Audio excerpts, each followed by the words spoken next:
ନିଜେ ଜଣେ ଆର୍ଏସ୍ଏସ୍ ପ୍ରଚାରକ ଭାବରେ ତାଙ୍କର ସେ ଜୀବନ କାଟିଛନ୍ତି ଏବଂ ସାରା ଭାରତ ବର୍ଷରେ ବିଭିନ୍ନ ଆଡ଼େ ଆର୍ଏସ୍ଏସ୍ ପାଇଁ ସଂଗଠନ କରି ପ୍ରଚାର କରି ଯେଉଁ ପରିଚିତି ହାସଲ କରିଛନ୍ତି ସାରା ଭାରତ ବର୍ଷରେ ତାଙ୍କର ଦେଖନ୍ତୁ ତାଙ୍କୁ ଆର୍ଏସ୍ଏସ୍ ପ୍ରଚାରକ ଭିତରେ ହିଁ ସେ ଆଗକୁ ଆସିଛନ୍ତି। ଆର୍ଏସ୍ଏସ୍ ପ୍ରଚାରକ ଭାବରେ ପୁଣି ବିଜେପିକୁ ଆସିଥିଲେ ସେଇ ଯେଉଁ ସାଂଗଠନିକ ଶକ୍ତି ଆର୍ଏସ୍ଏସ୍ ପ୍ରଚାରକ ଭାବରେ ସେ ହାସଲ କରିଥିଲେ। କିନ୍ତୁ ସେ ନିଜେ କହି ଦେଖୁଛନ୍ତି ଶୁଣିଛନ୍ତି ଆପଣ ଯେ ଆ ପୂର୍ବରୁ ମଧ୍ୟ ଥିଲେ ହରିୟାଣାର ମୁଖ୍ୟମନ୍ତ୍ରୀ ବର୍ତ୍ତମାନ ଅର୍ବାନ ମିନିଷ୍ଟର ହେଇଛନ୍ତି। ଏ ସମସ୍ତେ ସବୁ ତାଙ୍କ କେମିତି ବଧୁଥିଲେ ସମସ୍ତେ କେମିତି କାମ କରୁଥିଲେ ହିମାଚଳ ପ୍ରଦେଶରେ କାମ କରି ଚାରିଆଡ଼େ କାମ କରୁଥିଲେ ଏବଂ ସେ ତାପରେ ବିଜେପିକୁ ଆସିଲେ ବିଜେପିକୁ ଆସିକି ତାଙ୍କୁ ମୁଖ୍ୟମନ୍ତ୍ରୀ ହେଲେ ଏବଂ ଆର୍ଏସ୍ଏସ୍ ପ୍ରଚାରକ ଭାବରେ ତାଙ୍କର ପ୍ରତିଷ୍ଠା ଏବଂ ଆର୍ଏସ୍ଏସ୍ ହିଁ ତାଙ୍କୁ ବ୍ୟାକ୍ କଲା। ପ୍ରଧାନମନ୍ତ୍ରୀ କ୍ୟାଣ୍ଡିଡେଟ୍ ଆଘାଡ଼ି ଚାହୁଁନଥିଲେ ସୁଷମା ସ୍ୱରାଜ ହେରିକା ଚାହୁଁନଥିଲେ କିନ୍ତୁ ତାଙ୍କୁ ପ୍ରଧାନମନ୍ତ୍ରୀ ଭାବରେ 2013 ମସିହାରେ ଆର୍ଏସ୍ଏସ୍ ଚାହିଁଲା ସେ ପ୍ରଧାନମନ୍ତ୍ରୀ ପ୍ରାର୍ଥୀ ଭାବରେ ପ୍ରେଜେଣ୍ଟ କଲା 2014 ପାଇଁ ଯେଉଁ ହେଲେ ସେ ତେଣୁ ଆର୍ଏସ୍ଏସ୍ ପ୍ରତି ତାଙ୍କର ଅନୁରକ୍ତି ଅଛି ଏଇଟା ସମସ୍ତେ ଜାଣିଛନ୍ତି। କିନ୍ତୁ ପ୍ରଧାନମନ୍ତ୍ରୀ ହେଲା ପରେ ସେ ଯାଉନଥିଲେ ଯିବାର ଆବଶ୍ୟକ ନଥିଲା ତାଙ୍କର ଅନ୍ୟ ଯୋଗସୂତ୍ର ଥିଲା ସାଧାରଣ ପ୍ରଧାନମନ୍ତ୍ରୀ ହେଲା ପରେ ଗଲା ଖେଳି ସମସ୍ତେ କହିବେ ଯେ ସେଠୁ ଡାଇରେକ୍ସନ ଅନୁସାରେ କାମ କରୁଛନ୍ତି ସେଠି ଚାହୁଁନଥିଲେ ସେଠୁ ତା ଭିତରେ ମଧ୍ୟ ବି ଜେପି ନାଡ୍ଡା ବି କହିଦେଲେ ଯେ ନାଇଁ ନାଇଁ ଆମେ ତ ଆଉ ବର୍ତ୍ତମାନ ଆର୍ଏସ୍ଏସ୍ ସାହାଯ୍ୟ ଦରକାର ନାହିଁ BJP itself has become a big organisation କିନ୍ତୁ ତାର ମଧ୍ୟ ସେ ସଂଶୋଧନ ପରେ କଲେ 2024 ଲୋକସଭା ନିର୍ବାଚନରେ ଗୋଟେ ବଡ଼ ଧରଣ ସେଟବ୍ୟାକ୍ ବିଜେପିର ହେଇଗଲା। ବିଜେପି ସେଟବ୍ୟାକ୍ ହେବା ପାଇଁ ପୁଣି ଆର୍ଏସ୍ଏସ୍ରେ ଗୋଟେ ପ୍ରକାର କମ୍ପ୍ରମାଇଜ୍ ପରେ ଆପଣ ଦେଖୁଛନ୍ତି ମହାରାଷ୍ଟ୍ର ଫାରାଷ୍ଟ୍ର ଯେଉଁ ରେଜଲ୍ଟ ବଦଳିଲା ଏମିତି ହରିୟାଣାରେ ସେଥିରେ ଆର୍ଏସ୍ଏସ୍ର ପ୍ରମୁଖ ଭୂମିକା ରହିଲା। ତେଣୁ ସେଇ ହିସାବରେ ନରେନ୍ଦ୍ର ମୋଦି ରହିପାରିଲା ନରେନ୍ଦ୍ର ମୋଦି ନିଜେ ଅନୁମାନଙ୍କୁ କହିଥିଲେ ଯେ 75% ମାର୍ଗଦର୍ଶକ କଥା ଦେଖେଇ ଦେଇଥିଲେ ଆଡଭାନୀକୁ ତ ଦେଖେଇଥିଲେ ଅନୁମାନ ସମସ୍ତଙ୍କୁ ଦେଖେଇଥିଲେ ବଡ଼ ନେତାମାନଙ୍କୁ 75% ଯେତେ ହେଇଛି ସବୁ ଲୋକଙ୍କୁ ଏବଂ 75 ବର୍ଷ ପରେ ରହିବା ଉଚିତ ନୁହେଁ ବୋଲି କହୁଥିଲେ କିନ୍ତୁ ତାଙ୍କର ବର୍ତ୍ତମାନ 75 ବର୍ଷ ପୂର୍ଣ୍ଣ ହେବାକୁ ଯାଉଛି। 75 ବର୍ଷ ପୂର୍ଣ୍ଣ ହେଲା ପରେ ସେଇଟା ତାଙ୍କ ପାଇଁ ଯେ ଆପ୍ଲିକେବଲ୍ ତାର କୌଣସି ମାନେ ନାହିଁ। ଆପଣ ମନେ ରଖିଥିବେ ତାଙ୍କ ପାଇଁ ସେଇଟା ଆପ୍ଲିକେବୁଲ୍ ହେବ ଯେଉଁ ଅନ୍ୟମାନଙ୍କୁ କହିଥିଲେ ସିଏ କିନ୍ତୁ ତାଙ୍କର ପ୍ରଚାର ଚାଲିଛି ଯେ ସିଏ ବର୍ତ୍ତମାନ ଶକ୍ତିଶାଳୀ ଅଛନ୍ତି ସକ୍ରିୟ ଅଛନ୍ତି ସେ ଅସୁସ୍ଥ ହେଇନାହାନ୍ତି ତ ଏଇ ଧାରଣା ସିଏ ସୃଷ୍ଟି କରୁଛନ୍ତି। ସେଇ ପର୍ବରେ ନାଗପୁର ଯାଇଥିଲେ ବୋଲି ମୁଁ କହିବିନି କିନ୍ତୁ ନାଗପୁର ତାଙ୍କର ଯିବାର ଆବଶ୍ୟକତା ଥିଲା। ଏକରେ ବିଜେପିର ପରବର୍ତ୍ତୀ ସଭାପତି କିଏ ହେବ ସେଥିପାଇଁ ଗୋଟେ ରହିଛି କାହା ଯୋଉ ନାଁଟାକୁ ସେମାନେ ଭାବୁଛନ୍ତି ତାର ଗୋଟେ ଆପ୍ରୁଭାଲ ଦରକାର ଆର୍ଏସ୍ଏସ୍ ଗୋଟେ ଓକେ କରିବା ଦରକାର। ଦ୍ୱିତୀୟ କଥା ହେଉଛି ତାଙ୍କ ପାଇଁ ସବୁଠୁ ବଡ଼ କଥା ହେଉଛି ଯେ ଆଗାମୀ ନିର୍ବାଚନରେ ମଧ୍ୟ ବିଜେପି ଆର୍ଏସ୍ଏସ୍ର ଯେଉଁ ସମର୍ଥନ ଯେଉଁ ସାହାଯ୍ୟ ଏଇଟା ଅତୁଟ ରହିବା ଦରକାର ଏବଂ ଆର୍ଏସ୍ଏସ୍ ଯଦି ଚାହିଁବ ଯେ 75% ଅନ୍ୟମାନଙ୍କୁ କହିଥିଲେ 75% ପରେ ରହିବା କି ଆର୍ଏସ୍ଏସ୍ ଯଦି କିଏ କହିଦେବ ସେ ଯାହାଟେ କହିଥିଲେ ସେଇଟା କାୟମ ହଉ ବା 75 ବର୍ଷ ତାହେଲେ ଅସୁବିଧାରେ ସେ ପଡ଼ିଯିବେ ଯେଉଁଟା ଆଡଭାନୀକୁ ପଡ଼ିଲା ପରେ ଜାଣିଛନ୍ତି ଆଡଭାନୀ ଆର୍ଏସ୍ଏସ୍ ତାଙ୍କୁ ନାପସନ୍ଦ କରିଦେଲା ସେଇଟା ଗଲେ ଭାରି ପଛକୁ ଚାଲିଗଲେ ତେଣୁ ସେଇଟା ହେଇପାରିବ କିନ୍ତୁ ବର୍ତ୍ତମାନ ନରେନ୍ଦ୍ର ମୋଦିଙ୍କ ଷ୍ଟେଜ୍ରେ ସେଇଟା ସମ୍ପୂର୍ଣ୍ଣ ଭିନ୍ନ। ନରେନ୍ଦ୍ର ମୋଦି 3 ଥର ତୃତୀୟ ଥର ପାଇଁ ଦେଶର ପ୍ରଧାନମନ୍ତ୍ରୀ ହେଇଛନ୍ତି ଯେଉଁଟାକି ଆର୍ଏସ୍ଏସ୍ ବିଜେପି ପକ୍ଷେ ଗୋଟେ ସୌଭାଗ୍ୟର ବିଷୟ ଯଦିଓ ଏଥର ସମ୍ପୂର୍ଣ୍ଣ ସଂଖ୍ୟାଗରିଷ୍ଠତା ନାହିଁ କିନ୍ତୁ ତୃତୀୟ ଥର ପାଇଁ ପ୍ରଧାନମନ୍ତ୍ରୀ ହେଇଛନ୍ତି ଏବଂ ପ୍ରଧାନମନ୍ତ୍ରୀ ଭାବରେ ଯେଉଁ ସିଏ ପ୍ରଧାନମନ୍ତ୍ରୀ ହେବା ପରେ ଆର୍ଏସ୍ଏସ୍ର ଯିଏ ଯାହା କହୁନା କି ଆର୍ଏସ୍ଏସ୍ର ପ୍ରସାର ପ୍ରତିଷ୍ଠା ସମ୍ପ୍ରସାରିତ ହେଇଛି। ଆର୍ଏସ୍ଏସ୍ ଏଭଳି କୌଣସି ଅନୁଷ୍ଠାନ ନାହିଁ ବିଶ୍ୱବିଦ୍ୟାଳୟଠୁ ଆରମ୍ଭ କରି ଏଭଳି ସରକାରୀ ବ୍ୟବସ୍ଥା ନାହିଁ ଯେଉଁଠି ଆର୍ଏସ୍ଏସ୍ ଲୋକମାନେ ଆଉ ନାହାନ୍ତି। ଏଇ ଆର୍ଏସ୍ଏସ୍ ଏଇ ସୁବିଧା ନରେନ୍ଦ୍ର ମୋଦିଙ୍କ ସମୟରେ ଯେତେ ସୁବିଧା ପାଇଲା ଯେପରି ଭାବରେ ସମ୍ପ୍ରସାରିତ ହେଲା ଏମିତି ବାଜପେୟୀଙ୍କ ଶାସନ ସମୟରେ ଏତିକି ହେଇନଥିଲା।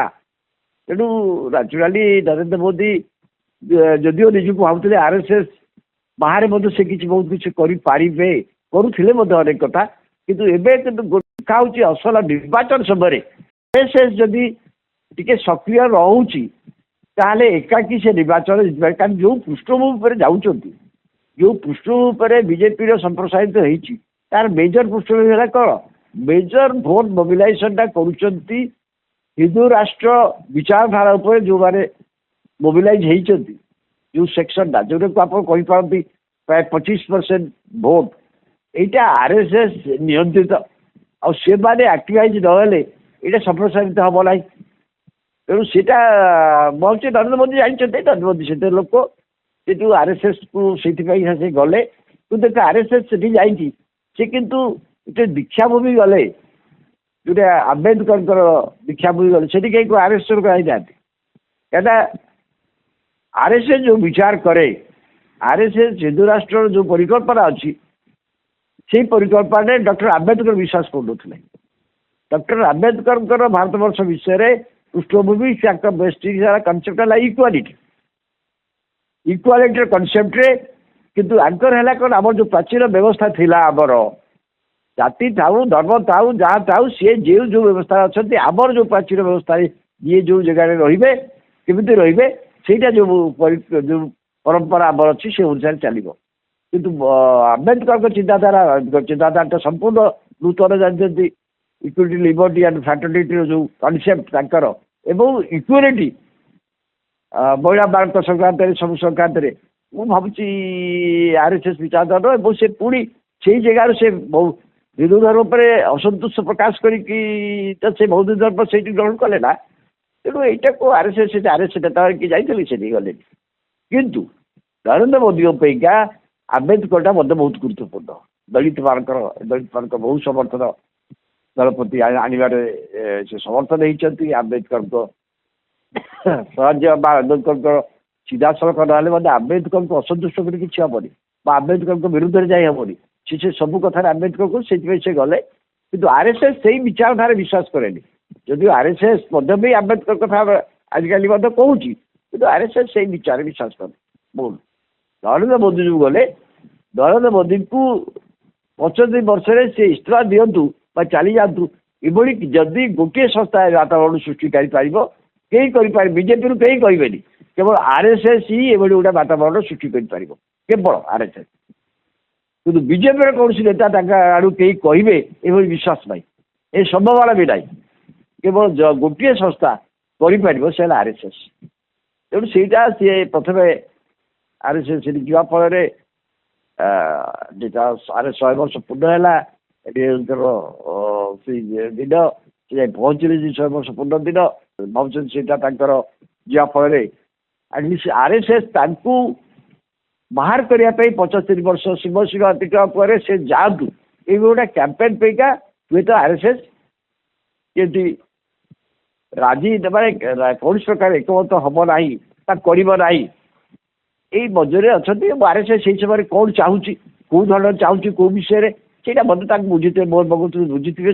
ସେ ଅନୁସାରେ ଶାସନ ବ୍ୟବସ୍ଥାର ସେ ସେମିତି କିଛି ଜିନିଷ ସେ କରିବେ। କିନ୍ତୁ ଏକଥା ମଧ୍ୟ ଆର୍ଏସ୍ଏସ୍ ଜାଣିଛନ୍ତି, ନରେନ୍ଦ୍ର ମୋଦିଙ୍କ ବ୍ୟତୀତ ଆଉ ବର୍ତ୍ତମାନ ଯାହାକୁ ମଧ୍ୟ ବସେଇଲେ ମଧ୍ୟ ସେଇ ଧରଣର ସିଏ ଯେଉଁ ପ୍ରକାର ଭାବେ ବର୍ତ୍ତମାନ ସାରା ଦେଶରେ ଗଢ଼ି ଉଠୁଛନ୍ତି, ଯଦିଓ ଆର୍ଏସ୍ଏସ୍ ବ୍ୟକ୍ତିବାଦରେ ବିଶ୍ୱାସ କରେନି ବୋଲି କୁହେ, କିନ୍ତୁ ମୋଦିଙ୍କର ଗୋଟେ ବ୍ୟକ୍ତିବାଦରେ ପରିଣତ ହେଇଛି। ଆଉ ଜଣେ ସେଇ ଧରଣର ଆସ୍ଥା, ସେଇ ଧରଣର ବିଶ୍ୱାସ ସୃଷ୍ଟି କରିପାରି ହଠାତ୍ ଏ ସମ୍ଭାବନା କମ୍ ଥିବାରୁ, କିନ୍ତୁ ଆର୍ଏସ୍ଏସ୍ ଯଦି କେବଳ ଆର୍ଏସ୍ଏସ୍ ଏକମାତ୍ର ସଂସ୍ଥା ଯିଏ ଏଇ କଥା ରିମାଇଣ୍ଡ କରିଦେଇପାରିବ।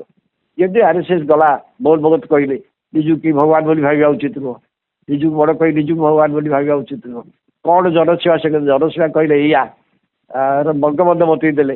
ତେଣୁ ସେଇଟା କେବଳ ଆର୍ଏସ୍ଏସ୍ କହିପାରିବ, ତା ବ୍ୟତୀତ କେହି କହିପାରିବେନି। ତେଣୁ ସେଇଠୁ ଆର୍ଏସ୍ଏସ୍ କୋର୍ଟକୁ ସେ ଗଲେ ପ୍ରଧାନମନ୍ତ୍ରୀ ହେବା ପ୍ରଥମ ଥର ପାଇଁ। 75 ବର୍ଷ ତାଙ୍କ ପୁରୀ ଯାଉଥିବା ସେ ଯେପରି ସତ୍ୟ, ସେଭଳି ଭାବରେ ନେକ୍ସଟ ସଭାପତି କଥା ମଧ୍ୟ ଅଛି।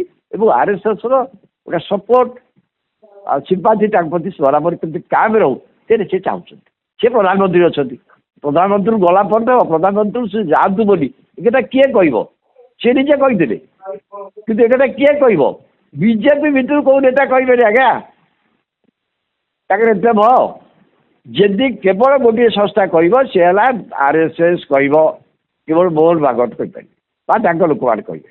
ଆଉ ସିଏ ଯଦି ଚାହିଁବେ ଗୋଟିଏ ଏ କଥା କହିଦେବେ, ସେଇଟା ଦଳ ଭିତରେ ପ୍ରସାରିତ ହେଇଯିବ। ତେଣୁ ସିଏ ସେଇଟାକୁ ଗୋଟେ ଚୁପ୍ କରିବା ହେଇପାରେ, ବା ଯଦି ସିଏ ଯାଆନ୍ତି ପରବର୍ତ୍ତୀ କଥା ମଧ୍ୟ ବି ସେତେବେଳେ ଆଲୋଚିତ ହେବ। କିନ୍ତୁ ବର୍ତ୍ତମାନ ପାଇଁ ସେ ଯାହା କରିଯାଇଛନ୍ତି, ତାଙ୍କ ବିରୁଦ୍ଧରେ ଏ ଅଭିଯାନ ହେବ ନା ନାହିଁ, ସେ ନିଶ୍ଚୟ ଜାଣିଥିବେ ଯେ ତାଙ୍କ ବିରୁଦ୍ଧରେ ସେ ଅଭିଯାନ ହୁଏ, ସେ ତ ଷ୍ଟାଣ୍ଡ ଡାଉନ୍ କରିବେ। କିନ୍ତୁ ସେ ଅଭିଯାନ କେବଳ ଗୋଟିଏ ସଂସ୍ଥା କରିପାରିବ, ସେ ହେଲା ମୋହନ ଭାଗବତ ବା ଆର୍ଏସ୍ଏସ୍ କରିପାରିବ। ଏବେ ହଠାତ୍ ଛାବି ନେବେନି, ହଠାତ୍ ଛାବି ତାଙ୍କର ସେପ୍ଟେମ୍ବର ପର୍ଯ୍ୟନ୍ତ ଅଛି ନା 75 ବର୍ଷ ଅପେକ୍ଷା ଆଉ କିଛି ମାସ ଅଛି। ତା ପୂର୍ବରୁ ଏମାନଙ୍କ ଚାଲିଚଳନରୁ ପର୍ଟିକୁଲାରଲି ମୋର ବାଗଦ ବା RSS କ'ଣ କହୁଛି ତାଙ୍କ ବିଷୟରେ ତା ଉପରେ ବହୁତ କିଛି ନିର୍ଭର କରିବ, ବହୁତ କିଛି ନିର୍ଭର କରିବ।